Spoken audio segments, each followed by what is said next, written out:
This video shares the completed pages in the Wizard of Oz Coloring Challenge celebrating the 85th anniversary. And if you're just joining me, in early August, I created an Oz Coloring Challenge that allowed me to focus on different elements from the classic film.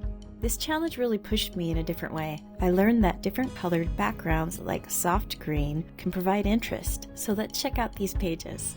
The first book is Wildflower Folk by Christine Caron. I was so captivated by this page that I ended up making a color along for it. So I'll go ahead and leave that in the video description if you want to see how I did this page. For the background, I used Derwent Inktense. Along the border, I used Ohuhu glitter markers. And I did add a little highlight to some of the leaves on the page. And for the rest of the page, I used Prismacolor. Overall, everything about this page was so exciting to color, even the little basket and the flowers. For the Wizard of Oz coloring book, I ended up doing about 3 coloring pages. I was so captivated by the front cover, so I ended up doing this page here. I really loved how the lion came out here, and for this page I used Prismacolor.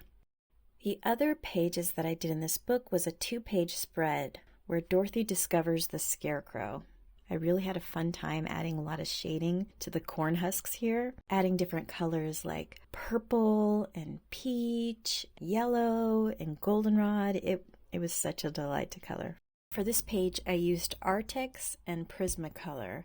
The most challenging part of this page was actually Toto down here. One of the reasons why I did 2 different colors is that Dorothy kind of brings this light to Oz, and one of the reasons why I ended up adding more of that sage green on the right side was kind of to bring the doom of Oz on the right, and then kind of a happy element where Dorothy comes with the blue side. And you will see me revisiting the sage background quite frequently. The next page is from Luna by Maria Troll. When I checked to see the colors for the Munchkins, it said it was blue, so kind of focused on that color on the page. And as you can see, I'm kind of repeating the sage green in the backdrop, kind of making a haze that resembles the Emerald City creeping into this town. I also wanted to make the tomatoes not look normal, so I didn't go with the traditional red here. For this page, I used Artex and Prismacolor.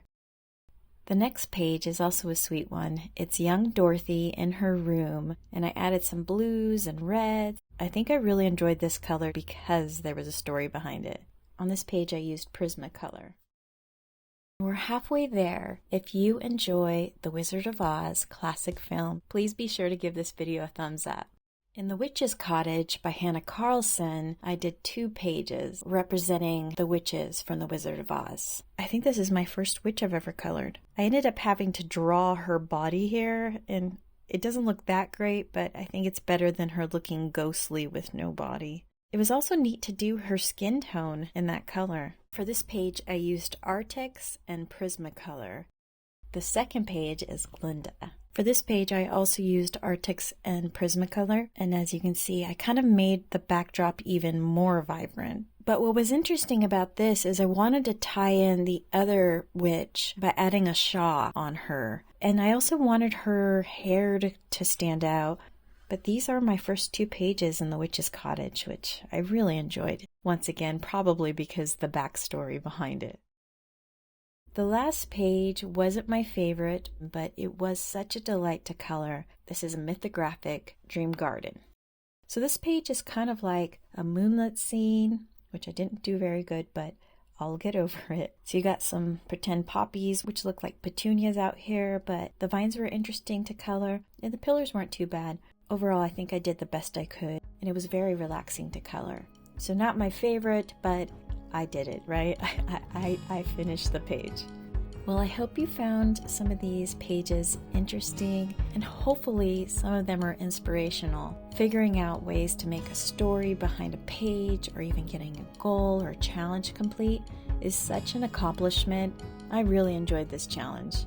Thanks for watching.